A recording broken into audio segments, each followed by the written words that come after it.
Hey there, welcome. Chris, EHS Physical Therapy Chiropractic, along with Kristen. our newest member, so very excited to have her aboard. So I want to talk today about a patient that we had with knee pain. So knee pain can be a little bit interesting, right? It's an extremity joint down here, and we have to always think about, is it coming from the knee or is it coming from something else? Normally, like in this case, it was coming from the knee, but we have to still think about and assess to make sure that it's not something that's maybe referred from the spine, which it can be. We know from the XPOS study that about 30% of just pure knee pain without any other like back or hip pain can be from the back. So that, I mean, even 3 out of 10 is way too much of a chance to not look at it. So, and also she did have some hip, like lateral kind of hip pain on that same side. So we ended up looking through the lumbar spine, repeatedly moving her into flexion to try to elicit or bring on some kind of pain. Now, she had actually no pain at all when we saw her, so it's really not something that we could reduce because there wasn't anything there.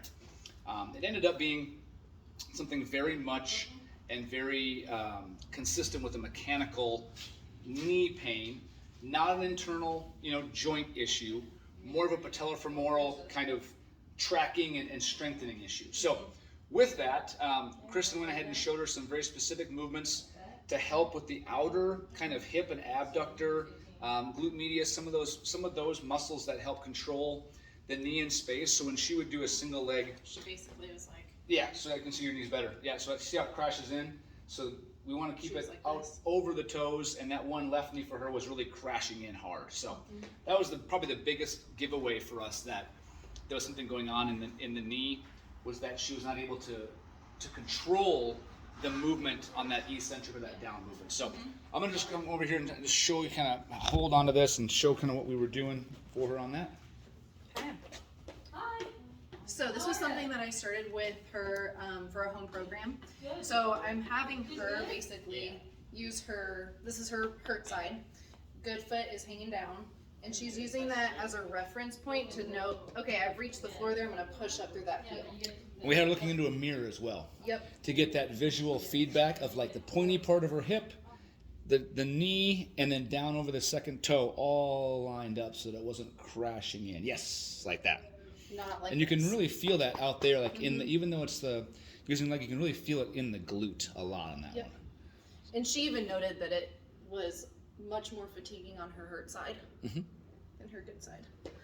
And then another one that I had her do was with a band, getting a little bit of, again, those abductors in the hips, doing some sidestepping in a mini squat position, both directions. And then what we also did was mini squat position, some monster walks. Yep. So that's just kicking in some of those hip and glute external rotators, abductors, even though it seems strange that we would go there, considering the place that she was hurting was her knee. It's because These were super weak. yeah, and it's because those muscles in the hips and glutes are what control the way she moves and the way her knee moves in space. So we have to work on that so that she can control how that knee moves in space. So in this case, it ended up being pretty straightforward, pretty simple. They are not all that way. But I think she will have a very good outcome with doing these to get start, and then we'll slowly and steadily progress the force, so the amount of weight that she can do, and then the volume as well, so number of reps. So we'll add more exercises, we'll add more reps. We're going to keep it a lot what we consider closed chain, and that's what Kristen just showed you. That means the feet in contact with the ground, because the knees, the ankles, the hips are weight-bearing joints. They need to be in contact with the ground.